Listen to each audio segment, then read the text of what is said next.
नमस्कार मंडळी, MPSC review या चॅनलमध्ये आपल्या सर्वांचं मनपूर्वक स्वागत.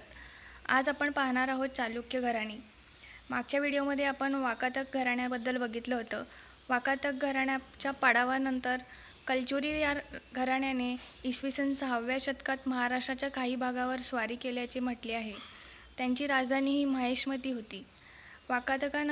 वाकाटकाच्या पाडावानंतर महाराष्ट्राचा इतिहास इतका सुस्पष्ट नाही आहे. महाराष्ट्रावर मुख्यत्वे 2 चालुक्य घराण्याने राज्य केले होते. त्यातील पहिला होता बदामीचा चालुक्य आणि दुसरे कल्याणीचे चालुक्य. युआन च्वांग या चीनी यात्रेकरूने त्याच्या प्रवास वर्णनामध्ये या घराण्याबद्दल माहिती लिहिलेली आहे. चालुक्य घराणे हे मानव गोत्री क्षत्रिय होते. तसेच चालुक्य घराणे हे भारतीय इतिहासात सुप्रसिद्ध आहे, कारण त्यांनी बांधलेले अनेक देवालये एका विशिष्ट स्थापत्य पद्धतीचा वापर करून बनवली होती. त्यामुळे त्या घराण्यांना चालुक्य स्थापत्य पद्धती म्हणून प्रसिद्ध आहे. तसेच हे घराणे संस्कृत आणि कन्नड या भाषात त्यांनी उत्तम प्रकारचे काव्य रचलेली आहेत. तसेच त्यामुळे या घराण्याचं भारतीय वाङ्मयात सुविख्यात असे नाव झाले आहे. तर बदामीचे चालुक्य या घराण्याचा पहिला मूळ पुरुष हा जयसिंग राजा होता. जयसिंग राजाचा नंतर त्याचा पुत्र रणरागा हा होता आणि त्याचा प्रथम पुत्र पुलकेशी. म्हणजे जयसिंग राजाचा मुलगा रणरागा आणि रणरागाचा मुलगा प्रथम पुलकेशी. प्रथम पुलकेशी हा चालुक्य राजवंशाचा पहिला बलाढ्य राजा होता. त्याने अश्वमेघ, अग्निष्टोम, वाजपेय, बहुसुवर्ण आणि पौंडारिक यासारखे स्रोत करवून घेतले होते. तसंच प्रथम पुलकेशी या राजाला प्रथम कीर्तिवर्मा आणि मंगलेश असे 2 पुत्र होते. तर त्यातील प्रथम कीर्तिवर्मा गादीवर आला आणि गादीवर आल्यानंतर त्याने कर्नाटकातील कंदब आणि कोकणातील मौर्य, मध्य प्रदेश आणि ओरिसातील नल या राजांवर विजय मिळवून आपल्या साम्राज्याची प्रचिती वाढवली होती.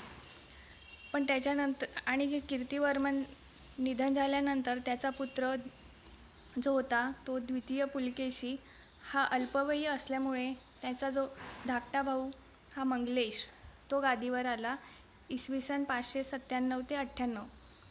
आता मंगलेश गादीवर आला तर त्याला त्याच्या मुलाला गादीवर आणायचं होतं आणि तसा तो प्रयत्नही करत होता. पण राज्याचा खरा वारसा हा द्वितीय पुलकेशी होता आणि त्याला ते सहन नव्हते होत, म्हणून त्याने देशत्याग केला आणि दुसऱ्या राजांसोबत म्हणजे नृपती ह्या राष्ट्रकूटांचा राजा आहे त्याच्यासोबत मिळून त्याने मंगलेशवर स्वारी केली आणि मंगलेशचा पराभव केला आणि त्या युद्धात तो मारला गेला. त्यानंतर द्वितीय पुलकेशी याने गादीवर आपले अधिपत्य गाजवले इसवी सन 610 ते 11 पर्यंत. द्वितीय पुलकेशी ह्या घराण्यातील सर्वोत्कृष्ट राजा होता. तसेच कारण द्वितीय पुलकेशीने हर्षांचा आक्रमणासही पायाबंदी घातली होती आणि त्यानंतर त्याने स्वतःला परमेश्वर ही पदवी धारण करून घेतली होती. तर परीक्षेला विचारले जाते की कोणत्या राजाला परमेश्वर ही पदवी होती आणि कोणत्या राजाने हर्ष घराण्याचा पाडाव केला होता, तर द्वितीय पुलकेशी. तसेच त्याने दक्षिण कोसल आणि कलिंग यांच्या राजांनाही आपले स्वामित्व कबूल करवून घेतले होते. द्वितीय पुलकेशीच्या इतिहासामध्ये म्हटले आहे की त्याचे इराणच्या राजासोबतही जो द्वितीय खुसरो राजा होता त्याच्यासोबतही राजनैतिक संबंध होते. तसेच त्याने त्याचे साम्राज्य उत्तरेत नर्मदेच्या पर्यंत पसरवले होते आणि त्यामुळे तेथील नाशिक येथे त्यांनी आपली दुसरी राजधानी वसवली होती असे म्हटले आहे. आणि तेथेच चीनी यात्रेकरू युआन च्वांग त्यांच्या दरबारी आला होता आणि युआन च्वांगने त्याच्या पुस्तकामध्ये द्वितीय पुलकेशी राजाला महाराष्ट्राचा अधिपती असे म्हटले आहे. तर तुम्ही हे लक्षात ठेवा. त्यानंतर इसवी सन 642च्या सुमारास पल्लवांचा राजा नृपती नरसिंह वर्मा याने चालुक्य राजांवर आक्रमण केले आणि त्यांचे वातापीपूर त्यालाच बदामी म्हणतात त्याच्यावर काबीज करून घेतले. आणि या नरसिंह वर्माने स्वतःला वातापी कोंड म्हणजे वातापी घेणारा ही पदवी धारण करून चालुक्यांचे राज्य तात्पुरते खालसा करून घेतले. बदामीच्या चालुक्य वंशातील शेवटचा राजा हा द्वितीय कीर्तिवर्मा होता. जर आपल्याला वंशवाळ बघायची असेल तर आपण रिवाईज करूया. पहिला राजा आपण बघितला तो जयसिंग राजा होता, या घराण्याचा संस्थापक, बदामीच्या चालुक्याचा. जयसिंग नंतर त्याचा पुत्र रणरागा आला होता. रणरागानंतर प्रथम पुलकेशी आपण बघितला. त्यांनी इसवी सन 535 ते 563 इथपर्यंत साम्राज्यावर होता. प्रथम पुलकेशीला 2 पुत्र होते, प्रथम कीर्तिवर्मा आणि मंगलेश. प्रथम कीर्तिवर्माचा आपण मगाशी बघितला द्वितीय पुलकेशी, जो महाधिपती आहे आणि त्याच्याबद्दल आपण माहिती घेतली तो. त्याच्यानंतर द्वितीय पुलकेशीला झालेले पुत्र प्रथम विक्रमादित्य. विक्रमादित्यनंतर आला त्याचा पुत्र विनयादित्य. विनयादित्यनंतर विजयादित्य आणि विजयादित्यनंतर द्वितीय विक्रमादित्य. आणि द्वितीय विक्रमादित्यनंतर शेवटचा राजा द्वितीय कीर्तिवर्मा.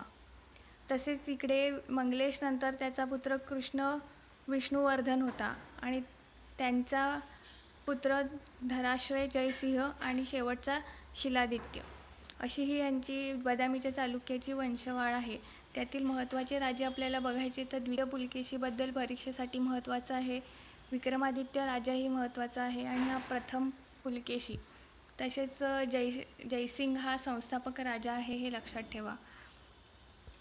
तर बदामीच्या चालुक्याच्या शेवटनंतर राष्ट्रकूटांचे साम्राज्य महाराष्ट्र आणि कर्नाटक प्रदेश या राष्ट्रकूटाने 200 वर्ष राज्य केले आणि त्याच्यानंतर कल्याणीचे चालुक्य इसवी सन 957 आले आणि या कल्याणीच्या चालुक्याचा मूळ पुरुष होता संस्थापक तैलप राजा.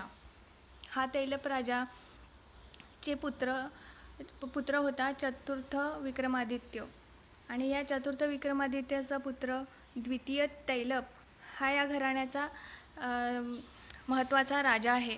त्याने खऱ्या अर्थाने या राजवंशाला साम्राज्यपद मिळवून दिले होते.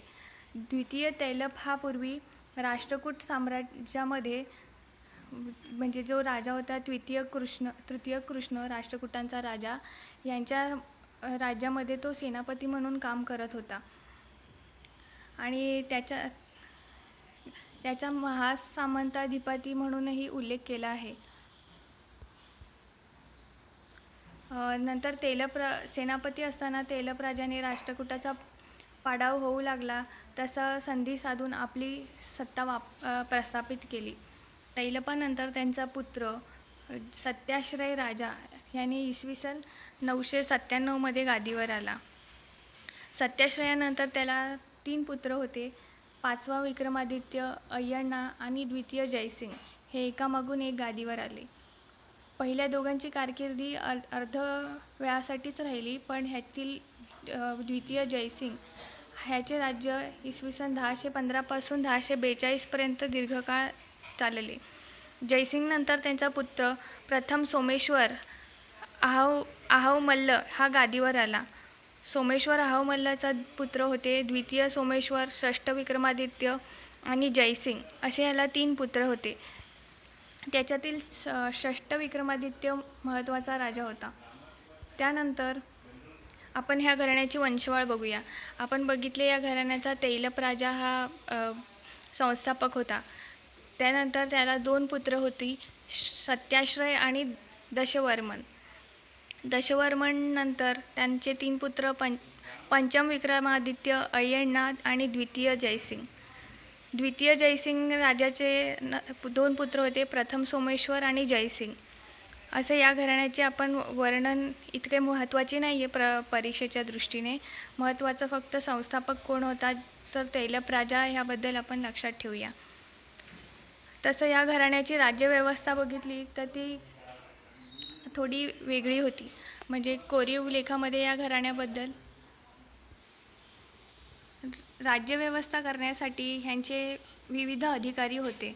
जसं जिल्हाधिकारीला ते सामान्य विषयपती असे म्हणत असत आणि गावाचा जो पाटील असत त्याला कानडी भाषेत ते ग्रामगंड म्हणत असे.